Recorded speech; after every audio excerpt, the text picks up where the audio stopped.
terima kasih Pak Toman atas sambutan dan laporan kegiatan yang telah disampaikan. Baik Bapak Ibu, selanjutnya kita akan masuk ke acara inti kita, yaitu penyampaian materi. Marilah kita mendengarkan materi yang akan disampaikan oleh Ustaz Dodi Iskandar. Kepada Ustaz Dodi Iskandar, waktu dan tempat kami silakan. Assalamualaikum warahmatullahi wabarakatuh. Alhamdulillahi thayyiban mubarakan fi kama yuhibbu rabbuna wa yarda. Asyhadu an la ilaha illallah wahdahu la syarika lah wa asyhadu anna Muhammadan abduhu wa rasuluhu, amma ba'du. Alhamdulillah, puji syukur atas rahmat dan karunia dari Allah SWT. Ini adalah undangan yang kedua ya. Dulu pas Idul Adha ya. Nah, sekarang di bulan Ramadan. Salawat dan salam semoga tercurah limpahkan kepada Nabi kita, guru terbaik kita, Nabi besar Nabi Muhammad SAW, kepada keluarganya, segenap sahabatnya dan umatnya yang senantiasa mencintai beliau hingga akhir zaman. Terima kasih kepada Bapak Ahmad yang telah mengundang saya. Demikian juga teman-teman DJKN yang berkenan hadir dalam acara tausiah pada sore hari ini. Insyaallah ta'ala sebagaimana tema yang sudah saya tawarkan, yaitu bulan Ramadan adalah bulan muhasabah diri, bulan untuk mengecek diri masing-masing pada posisi mana kita berada. Kebetulan saya ambil dari subbab kitab yang berjudul Tazkiyatun Nafsi, Mafhumuha wa Maratibuha wa Asbabuha, buah karya dari Syekh Profesor Dr. Ibrahim Ar-Ruhaili. Beliau guru besar di Universitas Islam Madinah, Saudi Arabia. Bapak-bapak dan ibu sekalian, para ulama menyimpulkan manusia itu ada pada posisi 4 tingkatan. Kalau layarnya tidak kelihatan. Mungkin bilang itu next slide. Oh, next slide. Ya, ada 4 tingkatan manusia.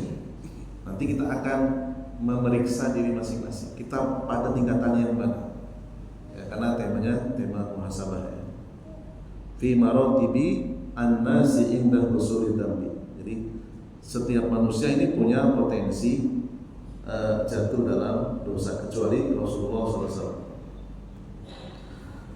Nah, setiap manusia itu akan mengalami 3 siklus ya, selain Rasulullah. Jadi kita tidak pandang bulu, ada 3 siklus. Ya, kita akan mendapatkan nikmat, ujian atau dosa. Ya, yang namanya siklus itu kan sesuatu yang akan kembali. Namanya siklus. Adapun Rasulullah SAW, beliau hanya mengalami 2 siklus saja. Kalau nggak mendapatkan nikmat, ya ujian. Ya, beliau dijamin ya, terbebas dari dosa. Nah, yang membedakan kita dengan yang lain, next slide ya. Yang membedakan kita dengan yang lain adalah kadarnya saja. Misalnya kita dengan Sayyidina Abu Bakar, ya tentu sangat jauh. Ujian beliau lebih besar. Dosa beliau sangat sedikit ya, dibandingkan dengan kita ya. Ini adalah siklus kehidupan yang terjadi pada setiap manusia, entah itu setiap hari, setiap pekan, setiap bulan, setiap tahun dan seterusnya ya. Slide berikutnya. Sehingga para ulama ada yang menuliskan di dalam kitab-kitab mereka, di antaranya dalam kitab Sarhu Al-Qawaidil Arba, menuliskan supaya kita tetap menjadi orang yang happy, menjadi orang yang bahagia, walaupun kita tidak bisa terlepas dari 3 siklus tadi, mendapatkan nikmat, ujian, atau jatuh dalam dosa. Di antaranya doa yang diucapkan oleh para ulama, As'alullah al-Karim Rabbal Arsyil Azim.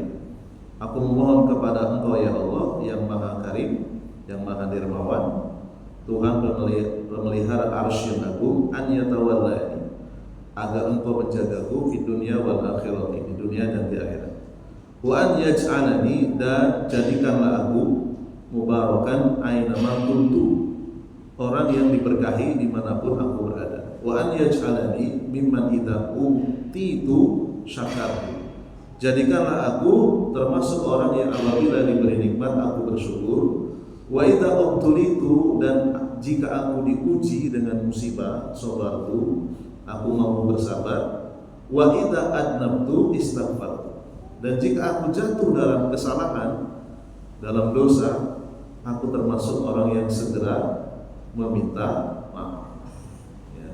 Sehingga tiga yang disebutkan tadi, syukur, sabar, dan istighfar, ini adalah tanda orang yang bahagia. Ya. Apabila ketiga-tiganya ada pada diri kita. Ya. Baik, kita masuk ke posisi yang pertama, tingkatan manusia yang pertama, namanya kelompok Jabariyah dan juga kelompok iblis. Ya. Man idza aradallahu adamu nasabahu ila rabbih. Jadi ada di antara makhluk Allah, ketika dia jatuh dalam dosa, dia tidak menyalahkan dirinya, tetapi yang disalahkan Rabb-nya, Allah SWT. Wasta'syara wastas'ara annahu majburun ala fi'lihi. Bahkan dia merasa atau meyakini dia melakukan dosa itu karena dipaksa oleh Allah SWT. Wa man kana hadha halahu fihi sababun minal musyrikin alladziina akhbarallahu anhu biqaulihi. Dan ternyata tingkatan yang pertama ini di dalam Al-Quran disebutkan, yaitu orang-orang musyrik ketika mereka melakukan dosa, yaitu melakukan syirik akbar, mereka pun ternyata sama, yaitu menyalahkan Allah Subhanahu wa taala. Ya, Allah mengatakan sayaqulul ladzina asyraku law sa'allahu ma asyrakna wa la abauna. Orang-orang musyrik mengatakan, seandainya Allah berkehendak, tentu kami tidak akan berbuat syirik. Tentu kami dan nenek moyang kami tidak akan berbuat syirik. Jadi mereka itu melakukan syirik akbar dengan menyandarkan kepada Allah SWT. Ya. Sehingga para ulama menyebutkan bahwa kelompok Jabariyah, yaitu orang yang tidak menyalahkan dirinya sendiri ketika berbuat dosa, disamakan dengan orang-orang musyrik. Fahada mauqiful Jabariyati wa man talabbasa bi bid'atihim wa dhalalatihim. Idza asaba ahaduhum ad-dambu qala idza asaba ahaduhum ad-dambu qala law sa'allahu ma qadara alayya wa nasma'u hadha min ba'dil muslimin al-yawma idza waqa'a fi dhanbi qala law sya'allahu ma fa'altu wa yahtajjuna bil qadar 'ala dzunub. Ya. Jadi kelompok Jabariyah, yaitu orang-orang musyrik, mereka sering mengatakan seandainya Allah berkehendak, tentu aku tidak akan melakukan dosa. Ya, maknanya aku melakukan dosa karena Allah lah yang mentakdirkan, kayak gitu. Ya, jadi mereka mengkambing hitamkan takdir, ya. Menjadikan takdir sebagai alasan. Apakah yang seperti ini ada? Banyak ya, teman-teman sekalian. Kalau kita perhatikan beberapa statement dari seorang artis, dia tidak perlu saya sebutkan, ketika dia berselingkuh misalnya dengan laki-laki yang lain, dia mengatakan apa? Ya ini sudah menjadi takdir saya. Itu nggak boleh seperti itu.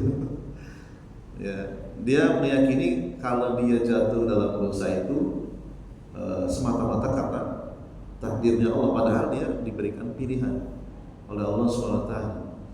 Ya, diberikan pilihan. Ya, kita tidak pernah dipaksa oleh Allah untuk berbuat dosa. Sebagaimana kita melakukan kebaikan, kita juga nggak pernah dipaksa. Ya, kita menggerakkan kepala kita ke depan, ke belakang, ke kanan, ke kiri, apakah dipaksa oleh Allah? Tidak. Kita diberikan iradah, diberikan kehendak.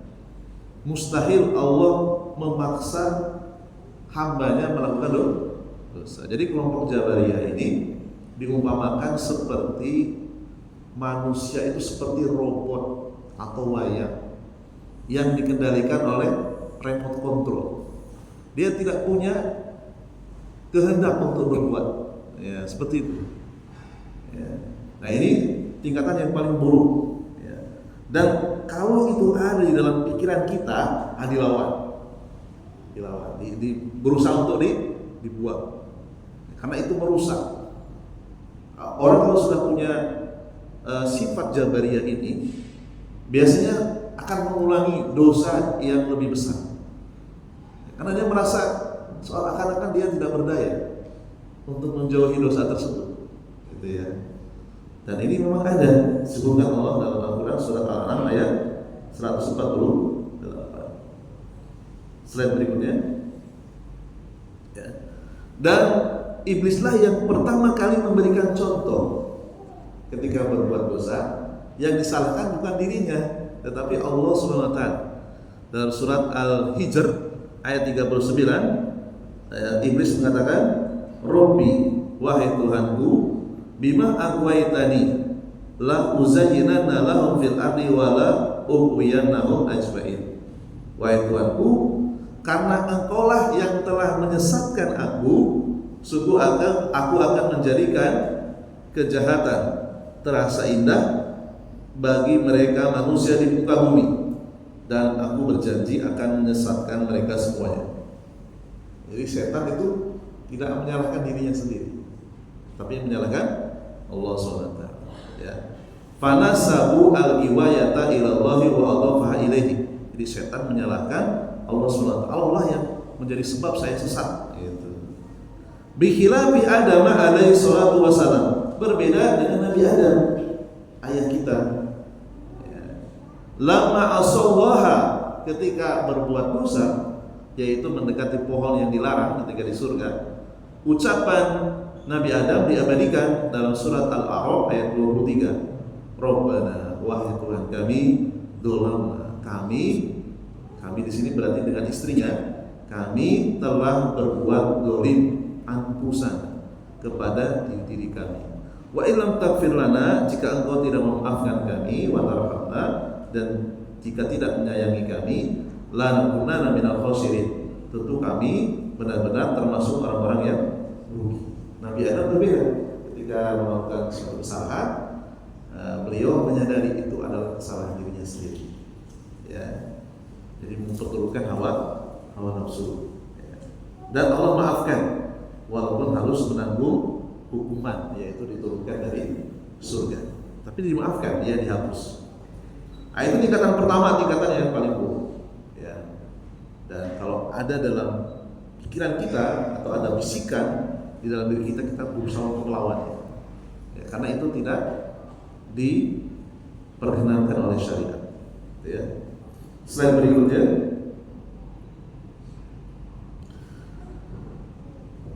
Fa'adama istaghfara wa taba. Walihada taballahu alaihi wa halaka iblisu bisabab israrihi ala dhanbi wa ihtijajihi bil qadari alaihi. Jadi Nabi Adam ketika bersalah segera untuk beristighfar dan bertobat, dan Allah menerima tobatnya. Berbeda dengan iblis terus-menerus melakukan dosa. Karena iblis menjadikan takdir sebagai hujah atau sebagai alasan. Ya. Jadi dia merasa bahwa dirinya itu dipaksa. Tentu ini tidak benar, ya. La yuhtaju bil qadar ala dzunub. Jadi tidak boleh kita menjadikan takdir sebagai alasan dalam berbuat dosa. Wa inna ma yuhtaju bihi ala masaib kama qala al ulama. Boleh kita menjadikan takdir sebagai alasan hanya dalam perkara musibah, boleh. Kita sudah berusaha dari rumah melengkapi kendaraan, remnya, bannya, lampunya. Kemudian di tengah jalan ada yang nabrak kita.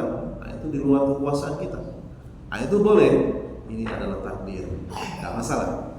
Karena itu musibah. Ya. La yahtaju bil qadar 'alal ma'aib. Janganlah beralasan dengan takdir terhadap ma'aib, dosa-dosa. Wa inna ma yuhtaju bihi 'alal masaib, tetapi diperbolehkan menjadikan takdir untuk perkara-perkara musibah. Ya. Kemudian slide yang ke-9. Al-martabatus tsaniyah, tingkatan yang kedua. Kalau yang tadi yang paling buruk, yang kedua ini juga tingkatan yang belum dikatakan baik, yaitu qanit dan murji'ah berdusta. Man yastas'aru anna dhanba wa qad waqa'a minhu wa anna Allah hakimun fima qadara alaihi lakinnahu la yatubu wa la yuhaddisu nafsuhu bitawbah. Ya. Jadi ada di antara manusia ketika dia jatuh dalam dosa, ya, dia tidak mau bertobat. Sebabnya ada dua. Imma lil qanut min rahmatillah yaqulu asabani dhanbu wa inni ma'aqibu alaihi mu'aqabu alaihi fala tanfa'u taubatu minhu wala istighfar. Jadi yang pertama putus asa. Jadi dia merasa dirinya adalah orang yang tidak punya harapan mendapatkan maaf dari Allah. Jadi udahlah, saya mungkin sudah ditakdirkan dari sananya ahli maksiat. Ya. Buktinya saya berapa kali berbuat baik, besoknya saya berbuat dosa lagi. Gitu. Jadi dia suudzon kepada Allah SWT. Ya. Padahal kaidahnya seseorang itu selama nyawanya masih ada di kandung badan, dia tidak boleh putus asa. Walaupun misalnya hari ini dia melakukan dosa, sudah bertobat, bulan depan kalah lagi dia dengan nafsunya, dia nggak apa-apa, tobat lagi. Ya. Nah, ada di antara manusia yang berputus asa, dia pikir dengan tobat sekali selamanya tidak akan jatuh lagi. Siapa bilang? Yang namanya selama kita masih hidup itu potensi untuk jatuh ke dalam dosa itu tetap masih ada. Ya. Jadi yang pertama karena putus asa. Kemudian yang kedua, wa imma liraja'il kadhibi yaqulu innallaha ghafurur rahimun ma'a al-israri 'ala dhanbi. Yang kedua yaitu kelompok murji'ah pendusta, ya, masuk dalam tingkatan yang kedua, yaitu orang yang hanya mengingat sifat-sifat Allah itu hanya pemaaf. Allah itu Ghafur, Allah itu Rahim. Dia lupa Allah itu juga punya sifat murka yang sering kita baca dalam surat Al-Fatihah. Siratal ladzina an'amta 'alaihim, jalan orang-orang yang telah Engkau beri nikmat. Ghairil maghdub, bukan jalan orang yang Engkau murkai. Berarti di sini Allah memiliki sifat murka, tetapi murkanya sesuai dengan kemuliaan. Allah murka kepada orang-orang yang menyekutukan, Allah murka kepada orang yang membangkang. Ya. Dia lupa Allah itu juga punya sifat murka. Allah juga bisa marah. Sebagaimana disebutkan dalam hadis yang lain, innallaha yuqitu kulla alimin bidunya jahilin bil akhirah. Allah membenci orang yang hanya hebat dalam ilmu dunia, akan tetapi dia bodoh terhadap ilmu agamanya. Berdasarkan hadis tadi, Allah memiliki sifat marah sesuai dengan kemuliaannya. Ya. Jadi dia sulit untuk bertobat karena yang diingat Allah itu kan Maha Pemaaf. Sekarang berbuat dosa nggak apa-apa lah, besok saya akan sedekah sebanyak-banyaknya. Seperti itu. Jadi dia bermudah-mudahan dengan dosa yang dia kerjakan. Ya. Kemudian berikutnya slide yang ke-10. Al-martabatu salisatu, tingkatan yang ketiga, ini tingkatan standar, yaitu muslim yang soleh. Martabatun man adnaba wa waqa'a fi dhanbi wa arafa annahu dhanbuhu summa taba wastaghfara wa hadhihi martabatun wajibatun. Jadi seorang muslim ketika dia jatuh dalam sebuah dosa, entah itu dosa kecil maupun dosa besar, yang dia salahkan dirinya sendiri. Dia tidak menyalahkan siapa-siapa. Dia menyadari kelemahannya, kemudian dia berusaha minta maaf. Kalau itu menyangkut kesalahan kepada manusia, dia minta kehalalan. Kalau menyangkut harta, dia kembalikan harta kepada orang yang dia zalimi. Kalau menyangkut kehormatan, dia wajib minta maaf. Ya. Inilah muslim yang paling standar ya, martabatun wajibatun. Artinya ketika dia berbuat dosa dia segera istighfar, warruju ilallah, dia kembali kepada Allah Subhanahu wa taala. Ya. Dia berusaha menghilangkan bebannya ketika hidup di dunia, jangan sampai dibawa ke akhirat. Ya. Jadi kezaliman yang dia lakukan dia selesaikan di dunia, ya tidak sampai dibawa ke akhirat. Kemudian yang terakhir, teman-teman sekalian rahimani wa rahimakumullah, slide yang ke 11 sudah ya. Yang ke 12, martabatur rabi'ah, yaitu tingkatan yang paling tinggi, ya, yaitu yang dialami oleh para ulama salafus saleh. Anna ba'dhan nasi idza asaba dhanbu arafa annahu dhanbu wa taba wastaghfara summa talamasa hikmatallah fi taqdiri hadha dhanbi alaihi lima qadarallahu alayhi dhanbu. Ya. Jadi mereka para ulama salafus saleh ketika jatuh dalam dosa, mereka tidak cukup hanya meminta maaf, beristighfar. Mereka berusaha mengingat-ingat, ya, namanya talamas, summa talamasa, mengingat-ingat gitu ya. Sebenarnya apa sih yang menyebabkan saya jatuh dalam dosa di saat sekarang ini? Ada nggak dosa lain yang sebelumnya yang mungkin belum ditobati? Jadi dia berusaha mengingat-ingat. Nah ini tingkatan yang paling tinggi, ya, tingkatan para fuqaha, para ulama. Slide berikutnya. Di antaranya Ibnu Sirin rahimahullah taala. Beliau pernah mengatakan, "Inni la a'rafu dzamba alladhi humila alayya bihi ad-dain ma huwa qultu li rajulin min 40 sana ya muflis." Ibnu Sirin ini pernah dipenjara. Dia seorang ulama. Ya, tidak bisa lepas dari dosa. Pernah dipenjara gara-gara nggak bisa bayar hutang. Ya, mau bayar hutang gagal, gitu ya, akhirnya di penjara. Ya. Lalu beliau berusaha mengingat-ingat, ya beliau beristighfar, beliau bertobat kepada Allah Subhanahu wa taala. Apa yang menyebabkan saya jatuh dalam kesalahan, ya. Dia berusaha mengingat 40 tahun yang lalu saya pernah menghina seseorang dengan mengatakan ya muflis. Ya, ada orang yang usaha bisnis kemudian bangkrut tanpa ada alasan apapun. Nah, Ibnu Sirin rahimahullah taala beliau ya ngeledek gitu ya, wahai si bangkrut gitu ya. Beliau meyakini ucapan itulah yang menyebabkan beliau dihukum oleh Allah Subhanahu wa taala sehingga beliau masuk ke dalam penjara karena tidak mampu bayar utang. Akhirnya beliau berusaha mencari orang yang pernah dia sakiti, cari orangnya, ya, minta maaf. Nah, ini kehebatan ulama-ulama terdahulu. Walaupun sudah lama 40 tahun bisa mengingat. Kenapa? Karena sedikit dosanya. Beda dengan orang yang ahli maksiat, sulit untuk mengingat dosa saking banyaknya dosanya. Ya.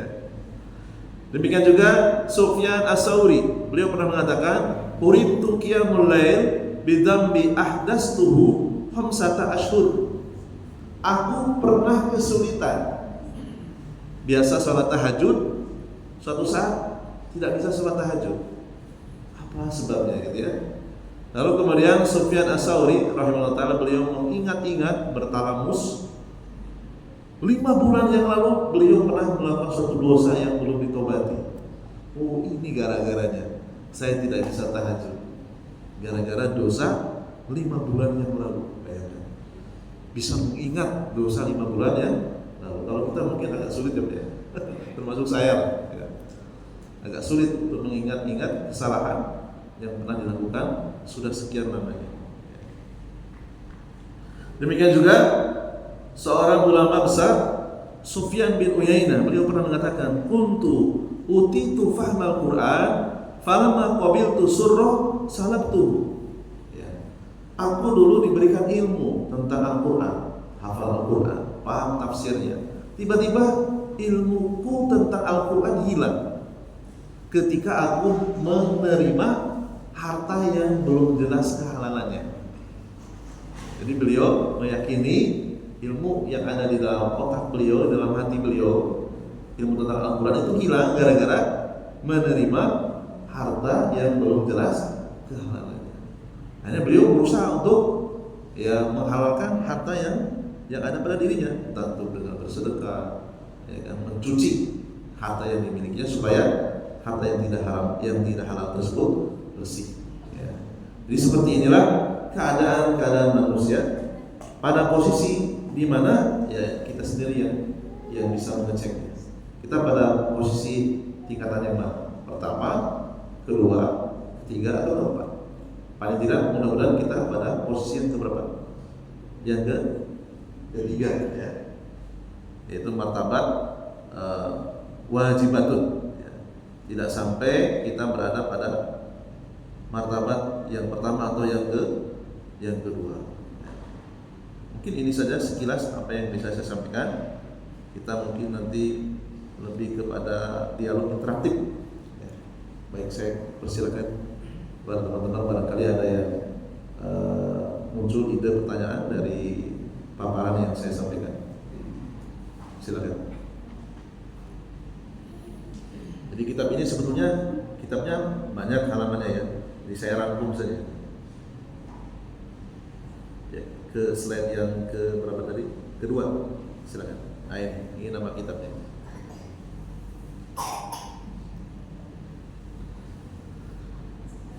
Silakan kalau ada pertanyaan.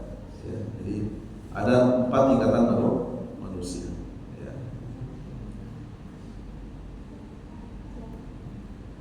Silakan Bapak Ibu apabila ada yang ingin bertanya. Baik, silakan. Waalaikumsalam warahmatullahi wabarakatuh.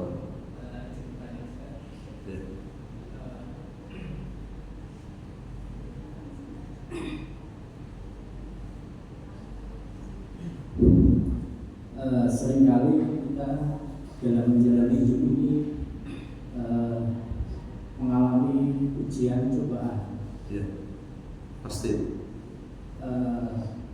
Ada orang yang mungkin secara hidupnya enak gitu ya, tapi sebenarnya dia itu sering melanggar perintah Allah.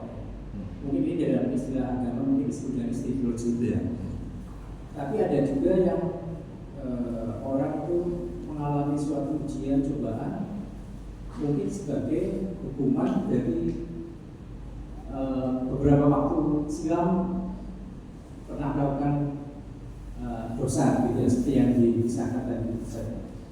Lalu bagaimana kita bisa mengidentifikasi bahwa ujian atau musibah yang kita alami itu merupakan adab atau hukuman, atau itu merupakan suatu ujian untuk mengangkat derajat kita gitu.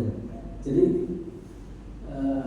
ini memang perlu untuk muhasabah diri, mengingat-ingat apakah dosa yang telah lalu kita laksanakan itu berarti berefek atau berakibat pada kejadian yang kita alami, bisa jadi sebagai hukuman atau bisa jadi ini suatu ujian untuk menaikkan derajat atau mungkin kami minta biasanya bagaimana sih cara mengidentifikasi apakah ini suatu hukuman atau ujian. Terima kasih. Baik, pertanyaan sangat bagus dari Bapak Sumarno ya. Baik, saya langsung jawab ya. Kalau melihat penjelasan tadi, martabat yang keempat, yaitu para ulama salafus saleh terdahulu, mereka meyakini sebagai suatu hukuman ketika mereka dihalangi untuk mendapatkan kebaikan. Contohnya tadi, di antara mereka ada yang biasanya mudah untuk melakukan sholat tahajud, kok gagal lagi gitu. Nah, dilalah tidurnya, bangun sudah lewat, tahu-tahu sudah ada subuh, padahal sudah niat mau sholat tahajud, terhalangi dari kebaikan. Yang kedua, diakibatkan karena tadi dia pernah menghina seseorang. Jadi ketika dia sudah tahu bahwa dia pernah melakukan dosa di masa silam, maka yakinilah itu adalah hukuman azab, ya. Supaya kita berintrospeksi apa yang harus kita lakukan setelah kita tahu bahwa ini karena dosa saya. Kalau itu berkaitan dengan manusia, segera cari orang yang pernah kita zalimi. Itu pun kalau kita ingat, ya. Kalau kita ingat. Bagaimana kalau kita tidak ingat? Ya kita doakan kebaikan kepada orang yang pernah kita zalimi. Itu yang paling minimal, karena kita sulit untuk ingat. Ya. Jadi kalau kita terhalang dari melakukan kebaikan, atau kebaikan yang ada dalam diri kita hilang, sebagaimana tadi Sufyan Ats-Tsauri, Sufyan bin Uyainah, pemahaman terhadap Al-Quran, hafalannya hilang. Ya, pemahaman terhadap Al-Quran dia hilang karena apa? Karena dosa yang dia terima gara-gara apa tadi? Menerima harta yang belum jelas kehalalan. Itu berarti hukuman azab. Ya. Adapun musibah itu tidak ada hubungannya dengan kebaikan dan dosa. Ya, kita misalnya ditabrak di tengah jalan, kita harus sudah berusaha mentaati lalu lintas. Tiba-tiba ada human error, orang lain nabrak kita. Ya selama kita pada posisi perasaan saya sudah berusaha melakukan kewajiban sebagai seorang muslim, ya bisa jadi itu adalah musibah. Tapi kalau misalnya kita melihat orang itu tabrakan, tapi memang sehari-harinya dia itu ahli maksiat, ya yang namanya orang ahli maksiat itu dia tidak mungkin diuji, tetapi dia bisa jadi itu hukuman. Ya, analoginya begini, orang yang mendapatkan ujian itu orang yang sekolah atau orang yang tidak sekolah. Orang yang sekolah, syarat untuk mendapatkan ujian dia harus hadir, ya kan? Berapa persen kalau untuk kuliah? 75% gitu ya. Yang tidak hadir kurang dari 75% dia tidak layak untuk mendapatkan ujian. Ya. Sama juga dalam kehidupan kita sehari-hari, orang yang mendapatkan ujian itu adalah orang yang biasa melakukan ketaatan, hadir ke masjid, hadir di majelis ilmu, melakukan kewajiban seorang muslim, lalu kemudian dia mendapatkan ya kesulitan atau mendapatkan sakit, nah itu berarti musibah. Ya. Tapi kalau bagi orang yang ahli maksiat itu bukan musibah, itu hukuman. Ya, itu hukuman. Jadi jelas ya. Jadi kalau hukuman itu adalah kita terhalang mendapatkan kebaikan atau kebaikan yang ada dari kita hilang. Nah, itu namanya hukuman. Ini mungkin bisa membantu untuk menjawabnya. Mungkin ada lagi yang lain?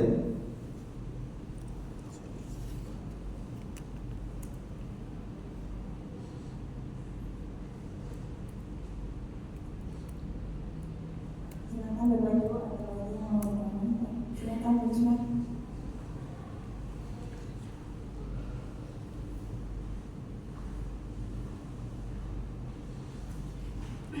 Assalamualaikum warahmatullahi wabarakatuh. Waalaikumsalam warahmatullahi wabarakatuh. Ustaz, Ya. penyucian jiwa ini ya. Kalau pengalaman saya gitu ya, kan kita berumur ya semakin banyak Iya. perjalanan gitu ya. Jadi untuk mengurangi yang dirasa melanggar syariat gitu ya, kita selalu mengingat bahwa dalam diri kita tuh ada saya mengenal dirinya mengenal Tuhannya gitu. Jadi kita mengingat bahwa dalam diri kita itu ada sifat-sifat Allah gitu, Ar-Rahim.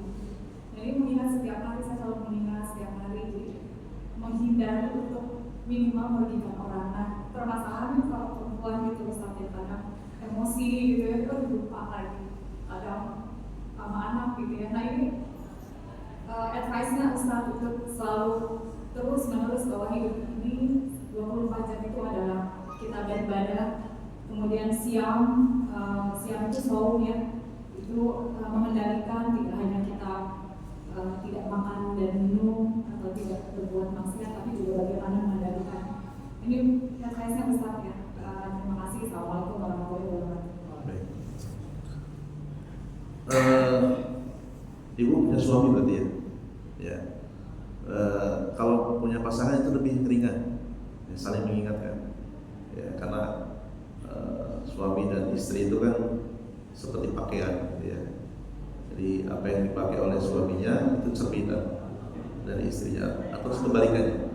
Ya, jadi suami istri itu harus saling mengingatkan, karena al-imanu yazidu wa yanqus. Jadi keimanan itu terkadang bertambah, terkadang berkurang. Yazidu bit ta'ah wa yanqusu bil ma'asi.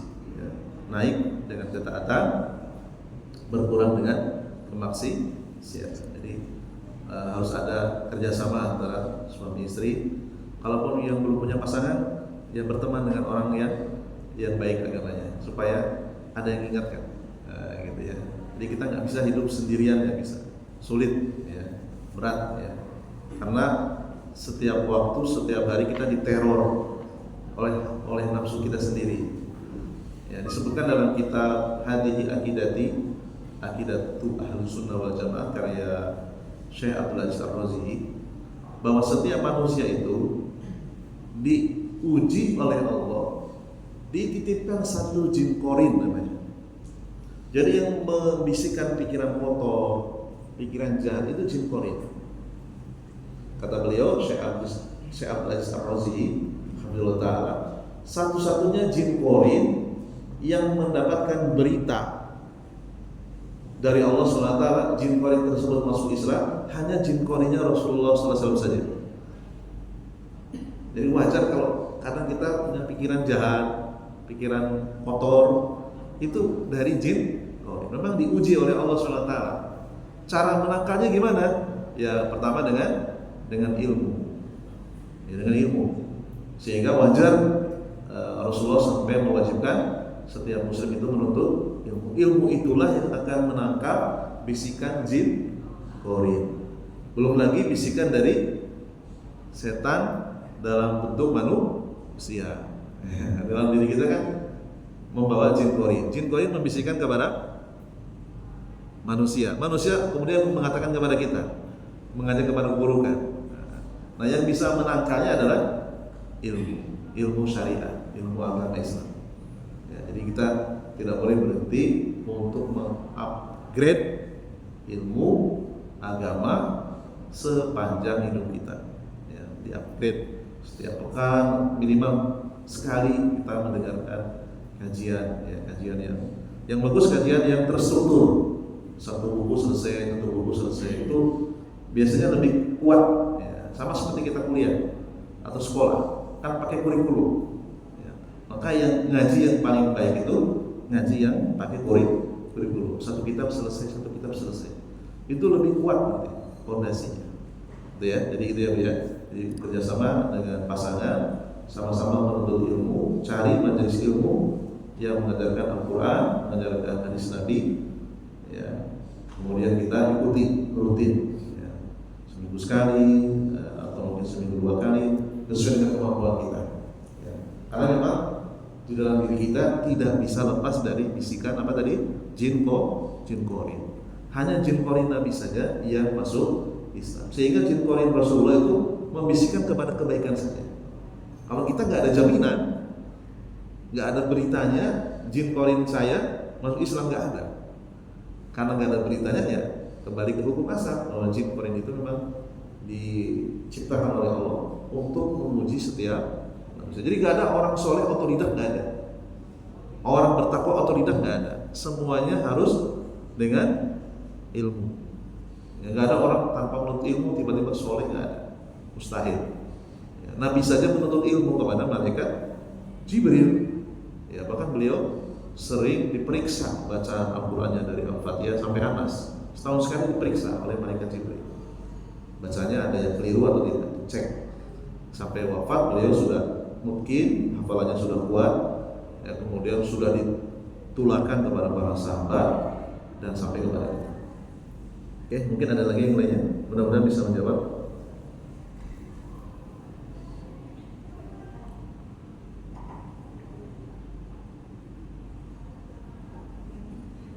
Ya, selain. Saya tertarik tadi jin korin Mas Satya. Jadi memang saya tuh tidak percaya ya ada setan menghilang COVID. Karena kita sudah beda alam gitu ya. Kalaupun mereka muncul itu pasti ada bantuan, nggak ada media lain gitu. Jadi memang di sini kan kemarin saya ke Singkawang gitu ya, melihat apa tuh ada pertunjukan apa gitu ya. Saya kok percaya orang kesurupan sih, masa sih gitu, karena kita sudah beda alam dan kita paling sempurna gitu ya, manusia itu paling sempurna, diciptakan paling sempurna. Jadi nggak usah takut. Nah, tapi kenapa bisa begitu? Kira saya langsung ke Jimhori, Ustaz, berarti memang Iya. ya kita harus waspada ya. Iya. Benar-benar ya. Betul. Makasih Ustaz. Iya. Jadi ada jin korin pada setiap manusia. Dan jin korin ini berpisah ketika kita wafat. Karena sudah gak ada ujian lagi. Kan kita masuk alam barzah. Jin korinnya baru berpisah dengan kita. Makanya jangan heran kalau ada orang yang meninggal dunia kok tetangganya tidak tahu si fulan sudah meninggal ya. Tadi saya lihat itu di depan rumah. Nah, itu barangkali jin korin. Jin korin yang bisa menduplikat. Yang menduplikat orang yang pernah dia ikuti. Sama persis seperti orang yang sudah meninggal. Itu jin korin. Jadi nggak usah takut sama setan. Tidak usah takut. Ya. Harus dilawan dengan ilmu syar'i. Gitu ya. Jadi kalau kita melihat orang teman kita padahal sudah meninggal dengan kesadaran, itu jin korin yang bisa menyamar. Mereka diberikan kemampuan oleh Allah SWT merubah wujud menjadi manusia. Dan yang bisa melihat jin dalam bentuk asli itu hanya para nabi. Manusia biasa nggak bisa. Kata Al-Imam Syafi'i, kalau ada orang yang ngaku-ngaku melihat jin dalam bentuk aslinya, persaksiannya nggak bisa diterima kecuali dia seorang nabi. Kata Al-Imam Syafi'i. Jadi memang jin diberi kemampuan bisa merubah wujud. Dan Rasulullah SAW ketika beliau dakwah ke Taif, beliau kan babak belur, dilempari batu sampai keluar darah, ditolak, ketuk pintu ditolak, mau ngisi kajian ditolak. Pulang dari Taif menuju Mekah, di perjalanan beliau dihibur oleh Allah SWT. Ada utusan dari bangsa jin. Ya, Rasulullah diajak ke alam jin, melihat jin dalam bentuk aslinya. Rasulullah mengajarkan Al-Quran. Ya, bisa dibaca dalam kitab Ar-Rahiq Al-Maktum karya Syekh Dr. Sofi Rahman Al-Barakuri rahimahullah. Itu ada. Itu ceritanya sangat bagus sekali. Ya. Ada lagi yang lainnya? Cukup ya. Mudah-mudahan bisa diterima dan bermanfaat. Barangkali ada yang kurang berkenan, mohon maaf atas keterbatasan ilmu yang saya miliki. Kalau masih kurang puas bisa ditanyakan kepada ustadz yang lain. Ya, demikian apa yang bisa saya sampaikan. Kurang lebihnya mohon maaf. Subhanallahumma bihamdika, asyhadu an la ilaha illa anta, astaghfiruka wa atubu ilaik. Assalamualaikum warahmatullahi wabarakatuh.